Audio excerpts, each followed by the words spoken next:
That moment, I felt a touch on my left shoulder and a voice that says, "I forgive you." And he didn't understand. I did not understand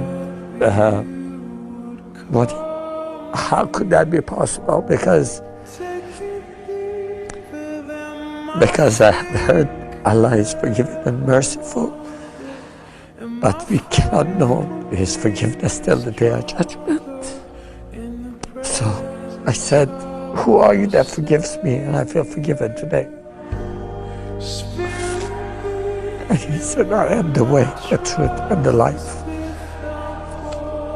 And I did not understand what that means because I had never heard those words.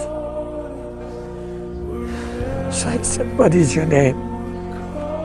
And he said, "Jesus Christ, the living God." I fell on the floor.